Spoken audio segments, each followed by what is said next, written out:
طنجة الذي انتصر في لقائه المؤجل يوم الاربعاء الماضي ضد فريق النادي القريطي. اذا الكره اعطيت انطلاقه المقابله، الكره مره اخرى عند اللاعب الخالقي، خطا اللاعب الخالقي اللي حاول يغلب ربما الفرديات وكذلك البحث عن التصفيقات اكثر من البحث عن الفعاليه، وكاد دعم الكره اللي كانت تعطي هدف واعطت ركنيه الان لفريق الرجاء البيضاوي لتسجيل الهدف. الكره مره اخرى لفريق الرجاء البيضاوي، تصدي ديال سيبوفيتش كترجع مره اخرى عند اللاعب الحافظي كيراوغ، تسديده قويه لكن كانت بعيده على مرمى الحارس امسيف.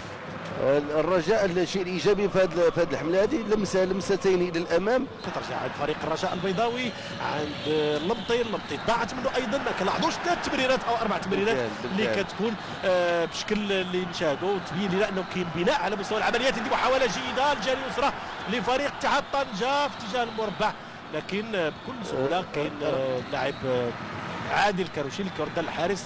اذا معاوي سينفذ الركنيه قويه ديال اسماعيل بن محلب لكن بعيده على مرمى الحارس انس السميتي. علي الكره مره اخرى عند اللاعب اليميق تمريره الجهه اليسرى غير اتجاه، كانت تمريره جيده عند اللاعب الحافظي امامه اللاعب الخالقي، تمريره جيده مره اخرى داير محاوله لكن كترجع عند اللاعب الحافظي، محاوله لفريق الرجاء البيضاوي كانت بعيده فوق الراس ديال اللاعب مومي اللي كان في تموضع جيد، ولو ان الكره مشات في الاتجاه ديالو لكان يمكن تشكل خطوره على مرمى الحارس امسيف مهير ديال فريق اتحاد طنجه اللي شاهدناها مع بدايه هذه المقابله ديال هذه محاوله لفريق الرجاء البيضاوي تمرير لكن اسماعيل بن معلم كان في المكان المناسب دائما محاوله خطيره لفريق الرجاء البيضاوي، تمريرات جيده خطيره المحاوله داخل المربع وتنتهي تسلل يقول الحكم ديال اللاعب الكاروشي. ماشي جديده سي عسو لانه كنا كنعرفوا انه هذه محاوله لفريق اتحاد طنجه لكن ضايعه وضربه جزاء يقول الحكم سيد جيد ضربه جزاء. ما تضحكنيش بالعين المجرده ولكن من خلال الاعاده غادي يمكن نشاهدوا مره ثانيه. عيني كنوصلوا نقولوا بانه خلينا نجيبوا الاعاده الا وكتكون ربما التساؤل او لانه كاين احتجاج كبير ديال فريق الرجاء البيضاوي. ضربه جزاء الان علي يعطي الهدف الاول لصالح فريق اتحاد طنجه. الحارس اللي سيكون في المكان المناسب يسجل،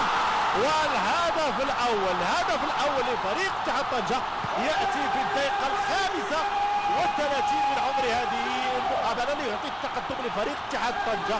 اذا كنظن اننا سنشاهد وجه اخر للمقابله بين الفريقين، وبالتالي كنظن انه الان سنشاهد مقابله اخرى بوجه اخر. الهدف اكيد انه سيعطي حماس لاتحاد طنجه لتحسين الدفاع البحث عن هدف، وايضا بالنسبه لفريق اتحاد طنجه لفريق الرجاء البيضاوي للبحث عن هدف التعادل. اذا اخر محاوله لفريق اتحاد طنجه قبل يعلن الحكم السيد جيد على نهايه هذه المقابله. وفي هذه اللحظه بالفعل يعلن نهايه الجوله الاولى بفوز فريق اتحاد طنجه بهدف ل0. ليس ان يستعيد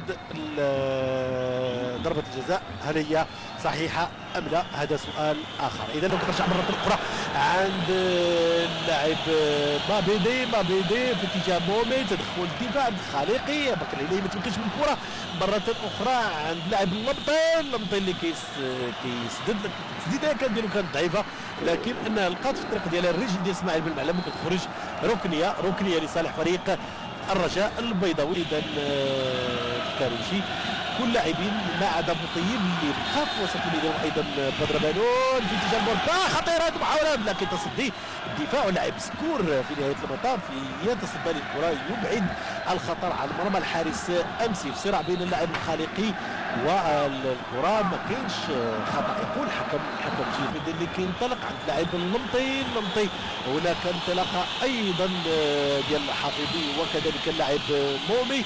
لاعبين ديال الرجاء انتظروا حتى رجوع كل خطيره هدف لفريق الرجاء البيضاوي كان بيجي لي اللاعب المنصوري. هو كان رجع للكلام ديالك، لو باسور هو اللي يسجل ماشي المنصوري، لانه الطريقه الجيده باش تفاعلت مع لا باس اكثر من فاعلت مع اللي سجل بها الهدف. نعم، والهدف التعادل اللي كيجي في الدقيقه الخامسة والستين، وهدف لمثله الهدف تمكن من توقيعه اللاعب المنصوري. فريق الرجاء البيضاوي عند اللاعب الحافظي تمريره جيده لفريق الرجاء المنصوري مره اخرى. هناك مومي ايوب يتوفق الدفاع ديال فريق اتحاد طنجة اللاعب المنصوري. دائما محاوله لفريق الرجاء اللاعب انوار وتسلل يقول الحكم ديال تسلل ديال اللاعب مومي من بعيد كيبان. اذا سنشاهد من الاعاده هناك تسلل. وهل سيكون غيرفي هو الذي سيقوم المدرب السيد عبد الحق بن الشيخه بتغييره، ام ان هناك لاعب اخر هو الذي سيكون له نصيب التغيير؟ الكره ديال عصام الرقي كتمر فوق المرمى ديال الحارس امسي. مدامره يجي البلاء الحسن مع اتحاد. اذا ركنيه لصالح فريق الرجاء البيضاوي، راسيه خطيره وكرة تمر محاذية لمرمى الفريق اتحاد طنجة. كانت خطيرة، اللاعب اليميق بطريقة كانت مركزة، ولكن مرت بمليمترات قليلة على مرمى الحارس. رجع مرة أخرى عند اللاعب عادل الكاروشي، عند الحافظي، عند اللاعب مابيدي. رائع، هدف ثاني لفريق الرجاء البيضاوي، وسط اللاعب مابيدي. تمريرة وتسديدة جيدة كانت محكمة ومراوغة، أعطت الهدف الثاني لفريق الرجاء البيضاوي خلال هذه المقابلة. وفرحة كبيرة ديال الجماهير ديال فريق الرجاء البيضاوي في الجهة اليسرى. ما كناش كنتصوروا انه الهدف يجي في هذه اللحظه، ولكن كان بانت بالنوايا ديال فريق الرجاء انه ولا كيضغط عاليا. تراجع النسبي ديال فريق اتحاد طنجة خلى المجال فريق الرجاء البيضاوي باش انه يضغط عاليا ويكون بعض الفرص ديال التسجيل. شاهدوا كيف كانت المراوغه والتسديده القويه اللي عطات الهدف ديال اللاعب مابيدي اللي خدع الحارس امسيف، وعطات الهدف الثاني اللي كيجي في وقت قاتل، الدقيقه الثانيه او الدقيقه 80 من هذه المواجهه.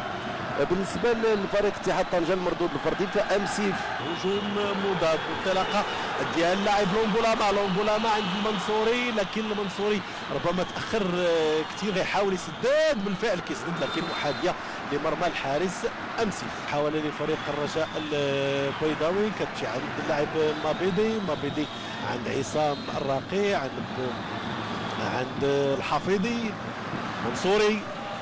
المنصوري مازال محتفظ بالكرة عند انور مرة اخرى عند لاعبين، وهدف كان كنا يسجل هدف ثاني. هذه محاولة مرة اخرى لفريق الرجاء البيضاوي، 4 لاعبين من فريق الرجاء امام 3 مدافعين من فريق اتحاد طنجة. هناك تمريرة ديال اللاعب انوار كتمر محاذية لفريق الرجاء البيضاوي. هذه نهاية المقابلة بفوز فريق الرجاء البيضاوي بهدفين لواحد. الثانية عرفت هدفين، تغييرات فاخر كانت ناجحة